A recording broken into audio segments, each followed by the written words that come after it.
Okay, hello everyone and welcome back to the another video. और इस video में आपको टाइटल देख के और अंदाज़ा आ गया होगा, तो हमारा एंटॉर्क जो कि ऊपर आपको दिख रहा होगा, मेन वीडियो जो एंटॉर्क के बारे में।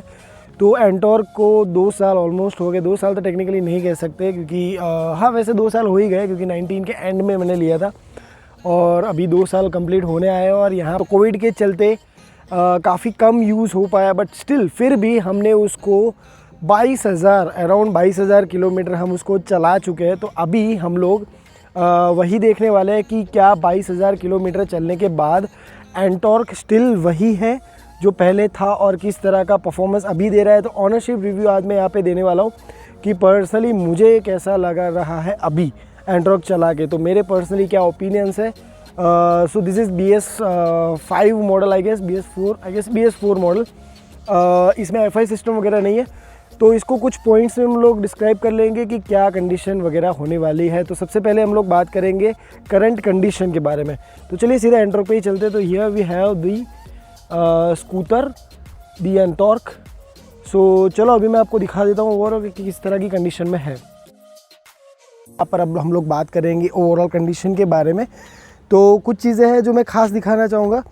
पहली चीज़ तो ये है, सीट की हालत काफ़ी ख़राब यहाँ से भी। रीज़न इज़ कि मेरी सोसाइटी में कुत्ते काफ़ी और काफ़ी मस्ती घोर कुत्ते हैं, तो उन्होंने ये ख़राब कर दिया। उसके अलावा ये थोड़ा सा घिस गया है, as you can see here, अगर ये जूम कर ले तो।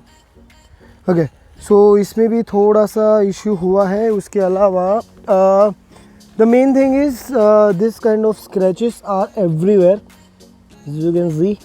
बहुत छोटे छोटे स्क्रैचेस है पर है। और ये वाला एक काफ़ी बड़ा स्क्रैच है, कैसे पड़ा I don't know, really don't know कि ये स्क्रैच कैसे पड़ा। ये जो चीज़ हुई है ये मेरे गिरने की वजह से हुई है। आपको अच्छे से दिखाता हूँ मैं, यस यू कैन सी। तो ये मेरे गिरने की वजह से हुआ है, ये वाला सीन जो हुआ है वो। तो ये भी घिस गया है, कैन सी। आज पता नहीं फोकस करने में काफ़ी स्लो है ये।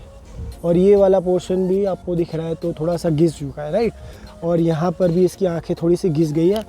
ओवरऑल बाकी स्क्रैचेस के अलावा एंटॉर्क में कोई फिज़िकल बड़ा डैमेज तो नहीं हुआ है अभी तक, ना एक्सीडेंट हुआ है। वो स्क्रैच इसलिए बड़ा था क्योंकि मैं एक बार गिर गया था।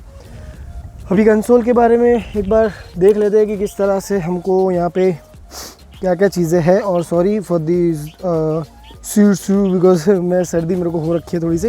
ओके, सो अभी टोटल किलोमीटर्स हो रहे हैं मेरे 22,860। उसके अलावा यहाँ पर स्पीडोज़ में आपको दिखा देता हूँ। तो स्पोर्ट मोड में ये 103 तक नहीं पर इससे भी ज़्यादा जा चुका है। चल झूठा। बट तब स्पोर्ट्स मोड ऑन नहीं था तो ये ट्रैक नहीं कर पाया। अभी के लिए 103 बता रहा है, तो एक्चुअली स्पीड ज़्यादा है। So this is the overall condition of the Ntorq. और आपको अगर ना और भी कुछ जानना है तो आप मुझे कमेंट करो ताकि मैं आपको बता पाऊँ एंटॉर्क के बारे में। Okay everyone, so after the condition it's time for service cost and also I guess 2 साल होने को आया। ये दिसंबर में 2 साल एंटॉर्क को कंप्लीट हो जाएगा। एंड 22,000 किलोमीटर में अगर मैं मेरे सर्विस का कॉस्टिंग आपको ओवरऑल दूँ, और हवाएं काफ़ी ज़्यादा चल रही है और तो उसको थोड़ा सा नॉइस आएगा तो उसको इग्नोर कर लेना। ओके, सो ओवरऑल अगर मैं सर्विस एक्सपीरियंस मेरा कहूँ तो TVS के साथ काफ़ी अच्छा एक्सपीरियंस है। सर्विस के मामले में TVS को मैं 9 आउट ऑफ 10 दूँगा। एक पॉइंट इसलिए काट रहा हूँ क्योंकि इस जैसे व्हीकल्स की कुछ चीज़ें, कुछ पार्ट्स ज़्यादातर अवेलेबल नहीं हो पाते हैं। I don't know why dealer के पास नहीं होते। मैं यहाँ पे स्पेसिफाई नहीं करूँगा कि मैं कौन से डीलर के पास अपने यहाँ स्कूटर सर्विस करवाता हूँ। नियर फ्यूचर में कर दूंगा। अगर आपको जानना है तो कमेंट करो, मैं DM कर सकता हूँ। और पार्ट्स की अवेलेबिलिटी ना होने का रीज़न मुझे तो समझ में नहीं आ रहा है। एक ही ड्रॉबैक मैं माइनस पॉइंट मैंने जैसा कि आपको बताया कि द ओनली रीज़न इज़ कि कभी कभी पार्ट्स अवेलेबल नहीं होते हैं। तो मोस्ट ऑफ द टाइम होते ही है बट कभी कभी नहीं होते हैं, तो वो कभी कभी दिक्कत दे जाता है। क्योंकि फॉर एग्जांपल मैंने 2 सर्विस तक मेरा एयर फ़िल्टर चेंज नहीं करवा पाया था जस्ट बिकॉज कि डीलरशिप के पास वो एयर फ़िल्टर था नहीं। फिर तीसरी सर्विस में मैंने उनको जब फोर्स किया तो दूसरी डीलरशिप से उन्होंने मंगवा के मुझे डाल के दे दिया। So that's the different part. वो अपने डीलर का इंटरनल मैटर हो सकता है, उसमें हम नहीं पढ़ेंगे। बट यहाँ पर मैं एक ड्रॉबैक तो ज़रूर दे सकता हूँ एंटॉर्क को लेकर। अभी सर्विस कॉस्ट की बात करें तो सर्विस कॉस्ट यहाँ पर आपको ना ओवरऑल अगर मैं बताऊँ तो पर सर्विस 500 रुपये अराउंड पकड़ के चलो, जिसमें 300 साढ़े 300 का तो मे बी शायद आपका ऑयल आ जाएगा और सर्विस कॉस्ट वगैरह दूसरा जो भी उन लोग एक्सटर्नल ऐड करेंगे वही, तो 3-3.5 हज़ार किलोमीटर पे इसको सर्विस करवाना पड़ता है, जो बाकी स्कूटर्स से काफ़ी अच्छा है। नॉर्मली मैंने जहाँ तक देखा है, मैंने ज़्यादा स्कूटर्स यूज़ नहीं किए हैं, एक्टिवा वगैरह के बारे में जब मुझे जितना नॉलेज है तो 2000-2500 किलोमीटर में उनको सर्विस करवाना पड़ता है। और स्कूटर्स को लेकर इंडिया में बहुत ही बड़ा एक मेंटालिटी ये है कि स्कूटर्स को लोग सर्विस ही नहीं करवाते, सिर्फ ऑयल चेंज कर दिया ख़त्म। बट ऐसा नहीं होता, वो स्कूटर की लाइफ कम कर देता है। तो बेटर इज़ कि कोई ज़्यादा डिफरेंस नहीं होता गाइस, 300-400 का ऑयल आता है, 200-300 रुपये सर्विस कॉस्ट होता है। तो अगर 500 से लेकर 1000 रुपये का भी अगर आपको 2 महीने में कॉस्टिंग आता है तो it's not like too much, अगर आपका व्हीकल ज़्यादा मेंटेन रहता है तो that is a fair deal actually. तो आपको सर्विस उसी तरह से करवाना चाहिए। तो एंटोर्क का सर्विस कॉस्ट आ रहा है 500 से लेकर 1000 रुपये तक का, depending on the part replacement and all. और कभी कभी एक मेजर सर्विस आती है, जैसी अभी मेरी एक मेजर सर्विस आएगी जिसमें बहुत सारे पार्ट्स चेंज होंगे, जैसे कि इसका बेल्ट चेंज हो जाएगा, इसका air filter, oil filter, fuel filter, जो भी मतलब जितने भी फिल्टर्स है वो सारे के सारे फिल्टर्स भी चेंज हो गए। मैं ये वाला ग्रिप जो है ये भी चेंज करवा दूंगा, क्योंकि ये मुझे बहुत ही ज़्यादा हार्ड लग रहा है, ये श्रिंक भी हो गया है काफ़ी, मतलब बहुत टाइम हो गए तो तब ज़्यादा कॉस्ट आएगा, शायद 2000 के आसपास का कॉस्ट आ सकता है। तो इट्स लाइक अ KTM, जैसे KTM में आप हर एक ऑल्टरनेट सर्विस पे वो KTM का किट डालते हो ना, उसके जैसा ही है। तो 3-4 सर्विस के बाद एक पूरा किट इसमें डालना पड़ेगा, तो वो आपको महंगा पड़ जाएगा। करो okay. So after the maintenance cost it's time for the extra accessories जो कि मैंने शायद लगाई है, और दूसरे जो भी पार्ट रिप्लेसमेंट मैं अब तक इसमें कर चुका हूँ। सो बेसिकली सबसे पहले का एसेसरी तो यही है, जहाँ पर मैं अभी बैठा हूँ, इसीलिए मैं यहाँ पे बैठा था। तो ये जो है वो एलोजन लैम्प्स थे पहले, और मैंने इसमें LED लगा दिया। मैं आपको एक बार चालू करके दिखा देता हूँ। सो शायद आपको दिख रहा है कि नहीं दिख रहा है, okay now it is on. So as you can see this is the very nice quality. जो एलोजन्स आते हैं ना वो इतने अच्छे नहीं थे, तो मैंने ये इससे रिप्लेस कर दिया and this looks really good. तो आपको भी अगर ये दिख रहा है तो दिस इज़ इट। तो एक ये बड़ा चेंज मेरी तरफ से मैंने किया है। इसके अलावा यहाँ पर मैं इसके टायर्स भी रिप्लेस कर चुका हूँ, वारंटी में किया ही है। एज यू कैन सी ये टायर मैंने वारंटी में रिप्लेस करवाया था, दोनों टायर के लिए अप्लाई किया था, बट मेरा फ्रंट टायर काफ़ी अच्छा था, वैसा बोला डीलर ने कि भाई चलाओ अभी काफ़ी अच्छा टायर है, वारंटी में रिप्लेस नहीं हो पाएगा। पीछे का वारंटी में रिप्लेस हुआ, बट वेयर एंड टेयर के चलते मुझे काफ़ी ज़्यादा बड़ी अमाउंट तो वैसे भी देनी पड़ी, कुछ 1600-1700 का टायर है और मुझे ऊपर से 1100 रुपये तो फिर भी देने पड़े। तो इतना कोई ज़्यादा वारंटी का फ़र्क नहीं पड़ा, but still 500-600 rupees too much. हमारा पेट्रोल आ गया, 200 किलोमीटर चल गई, so that is a good part. तो ये 2 चीज़ें मेजर थी। इसके अलावा रिप्लेसमेंट में मैंने मिरर्स निकाल दिया, आपको दिख रहा है मिरर्स नहीं लगाए अभी इसमें, और बस आई गेस इतना ही है। और तो ये लीवर एक बार टूट गया था उस साइड का, जब मैंने आपको बताया कि वो गिरा था तो लीवर गिर गया था, और लीवर नहीं मिला मुझे जुपिटर का लगाना पड़ा था। Okay, so that's all the extra accessories in the scooter. Okay, so accessories के बाद it's time to pros and cons. Basically pros और कॉन्स में पहले मैं प्रोज पे जाता हूँ। तो अगर मैं इस स्कूटर के प्रोज की बात करूँ तो इट इज़ वेरी फास्ट। जो ज़्यादातर लोगों के मुंह से आपने ऑलरेडी सुना है कि NTorq is insanely fast scooter, तो ये आपको नॉर्मल स्कूटर वाला फीलिंग नहीं देगा, ये आपको लगेगा कि आप गियरलेस बाइक चला रहे हो। तो that is the biggest pro of this scooter. तो आई गेस ये वाला मॉडल है, इसमें कुछ 9 bhp पावर है। अभी जो रिसेंटली नया मॉडल आया है उसमें 10 bhp कर दिया है। तो इस सेगमेंट में this scooter delivers amazing insane torque and power, जो आपको काफ़ी ज़्यादा फील होगा। उसके अलावा सबसे अच्छा प्रो है इसका handle bar. On a serious note, अगर आप इसको चलाओगे ना तो आपको रियलाइज़ होगा, आप एक एक्टिवा चलाओ, एक एक्सेस चलाओ, या कोई भी एक बेसिक सा डोमेस्टिक स्कूटर चलाओ, और फिर इस जंगली जानवर पे आप अपने हाथ रखो, तब जाके आपको रियलाइज़ होगा कि ये किस तरह का है। और ये एक और प्रो हो गया। इसके अलावा अगर प्रो की बात करूँ तो सर्विस वगैरह में इट्स नॉट लाइक कि आपको रेगुलरली ज़रूरत पड़ ही जाएगी, लाइक ये बंद हो जाएगा और टाइम आने पे जैसा नॉर्मली व्हीकल्स के साथ होता है, गेयरलेस के साथ। मैं अब नाम नहीं बोलूँगा किसी स्कूटर का क्योंकि फिर इंसल्टिंग हो जाएगा किसी ब्रांड के लिए। तो ज़्यादातर स्कूटर्स में मैंने नोटिस किया है कि 1 साल 1.5 साल होने के बाद वो खखड़ने लगता है, लाइक मतलब पार्ट्स लूज़ हो जाते हैं वगैरह वगैरह। ये पूरा का पूरा फिटेड है, मतलब आप समझो इसके जितने टुकड़े आप कर सकते हो ना उतने टुकड़े आप किसी और के नहीं कर सकते, बट स्टिल ये कहीं से भी वाइब्रेट नहीं होता, बिल्कुल भी नहीं होता।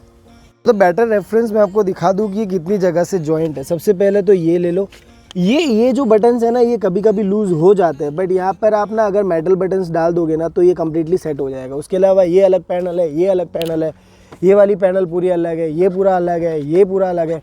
सो ये फेंडर भी 3 टुकड़ों में, मतलब सीरियसली इतने ज़्यादा, मतलब क्या हुआ है पता है, ये टीवीएस ने जब बनाया होगा ना तब इसको टुकड़ों में रख के वो पजल सा सॉल्व कर दिया है। सो बेस्ट पार्ट इज़ कि इतने ज़्यादा टुकड़े होने के बावजूद ये चीज़ जो है ये बिल्कुल भी आपको फील नहीं कराएगी। मतलब ये 1.5 साल जितना ऑलमोस्ट हो चुका है इसको, और आज भी अगर आप इसको चलाते हो ना आपको ऐसा लगेगा कि आप एक ब्रांड न्यू व्हीकल चला रहे हो। नॉट लाइक अदर व्हीकल्स की जो आगे से खखड़ रहे हैं, जो खड्डों में गिर गया तो ऐसे ऐसे पूरा हिल रहा है आगे का हैंडल बार, आपको लगेगा अभी ये टुकड़े टुकड़े करके यहाँ पे यहीं पे बिखर जाएगा, तो वो वाली फीलिंग बिल्कुल भी नहीं आती। और ये मैं बता रहा हूँ क्योंकि मैं इसको एक्चुअली बहुत ही एग्रेसिव चला रहा हूँ, ऑन अ सीरियस नोट मैं बहुत एग्रेसिव चलाता हूँ इसको। आपने स्पीडोमीटर भी देख लिया होगा, मेरे से भी ज़्यादा एग्रेसिव लोग चलाते हैं, तो कमेंट करो कि आपने एंटो को कितनी ज़्यादा स्पीड में चलाया हुआ है, भगाया हुआ है और कुदाया हुआ है। सो बिल्ड क्वालिटी में यार मतलब TVS you are awesome. So I am fan of TVS after buying this shit, literally ये बहुत ही अमेजिंग चीज़ है। मैं ज़्यादा एक्साइटेड हो रहा हूँ, मुझे ऑनेस्ट रिव्यू देना है। अब बात करते हैं कॉन्स की, बहुत ज़्यादा कॉन्स है इसमें, जितने प्रो इतने ही ज़्यादा कॉन्स है। सो कॉन्स की अगर बात करूँ तो मैं आपको ये इसलिए दिखा रहा हूँ, बेटा जी हट जाओ। तो इस स्कूटर का सबसे बड़ा कॉन जो है वो है, नहीं मुझे पता है कि काफ़ी लोगों को ये लगता है कि इसमें पानी जाता है इसलिए मैं ये दिखा रहा हूँ, नहीं वो दिक्कत नहीं है। दिक्कत कौन की ये है, ये जो बाहर छींटे गिरे हैं ना वो, भाई ऑलरेडी इतना महंगा है और इसमें एवरेज ही नहीं देता ये। सो जोक से बट यस ऑनेस्टली ये बिल्कुल भी एवरेज नहीं देता है ये, मतलब मेरे चलाने के ऊपर भी कुछ जाता है। तो फिर भी ओवरऑल अगर मैं बात करूँ तो मुझे एवरेज नहीं, मैं वैसे नहीं बताऊंगा आपको कि 30 की एवरेज देता है 40 की देता है, मैं आपको एक फिगर देता हूँ, खुद कैलकुलेशन करके मुझे बताओ कि मेरा एंटो कितनी की एवरेज देता है। सो यहाँ पे प्राइस है अभी 104 रुपये। मैं अगर 300 रुपये का पेट्रोल डलवाऊँ, ठीक है, तो ये चलेगा अराउंड 115 किलोमीटर के आसपास, 110 से 115। पहले इससे भी कम था, पहले 90-80 किलोमीटर चलता था। फिर मैंने सर्विस करवाया एंड उन्होंने बोला कि फ़िल्टर बहुत टाइम से चेंज नहीं हुआ था, डस्ट की वजह से और बाकी मतलब कुछ चीज़ों की वजह से ऑयल भी ख़त्म हो चुका था, सर्विस में बहुत डिले हो गया था, उसकी वजह से एवरेज काफ़ी कम दे रहा था। और उन्होंने क्लियरली बोला कि अगर आप 500 किलोमीटर और चला लेते ना, इंजन ख़त्म था इसका क्योंकि ऑयल पूरा ख़त्म हो चुका था, उतना रगड़ लिया था मैंने। सो तब एवरेज काफ़ी कम हो गई थी। बट अभी जब सर्विस कराने के बाद 1-2 हज़ार किलोमीटर चलाने के बाद मुझे फील हुआ कि नहीं थोड़ा इम्प्रूव हुआ है। बट जितने प्राइस है ना पेट्रोल के, मैं जब लिया था 250 में टंकी फुल होती थी, अभी 300 में भी 1 पॉइंट कम आता है। मुझे बताओ कैलकुलेट करके कि कितना एवरेज है। तो ये हो गया पहला कौन कि इसकी एवरेज काफ़ी ज़्यादा कम है। दूसरा कौन,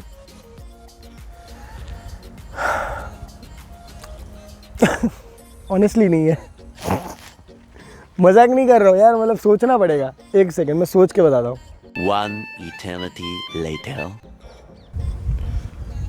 सो बहुत ही गहरा अध्ययन करने के बाद मुझे दूसरा कौन मिल चुका है गाइस, और दूसरा कौन मैं ऑलरेडी आपको बता चुका हूँ। दूसरा कौन जो है वो है पार्ट्स नहीं मिलते यार।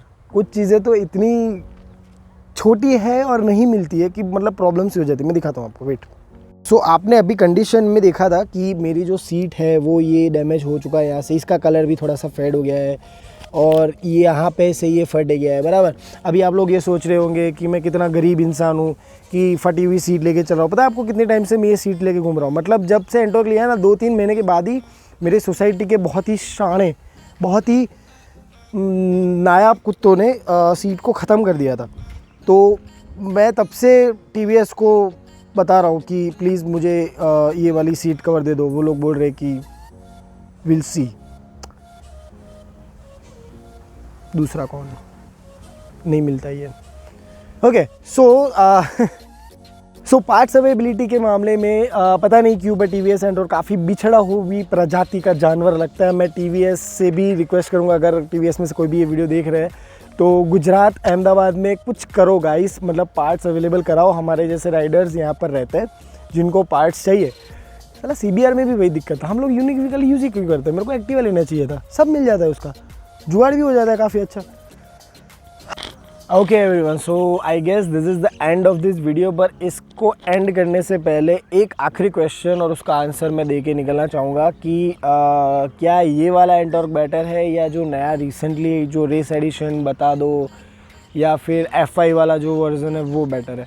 सो ऑनेस्टली स्पीकिंग अगर आप टेक्निकल टर्म्स में जा रहे हो तो FI is way better than carburettor. हालांकि कार्बोरेटर इंजन्स में इतनी कोई दिक्कत नहीं आती है, बरसों पहले भी लोग कार्बोरेटर यूज़ ही कर रहे थे, वो कोई इतना बड़ा सीन नहीं है, कोई रॉकेट साइंस नहीं है।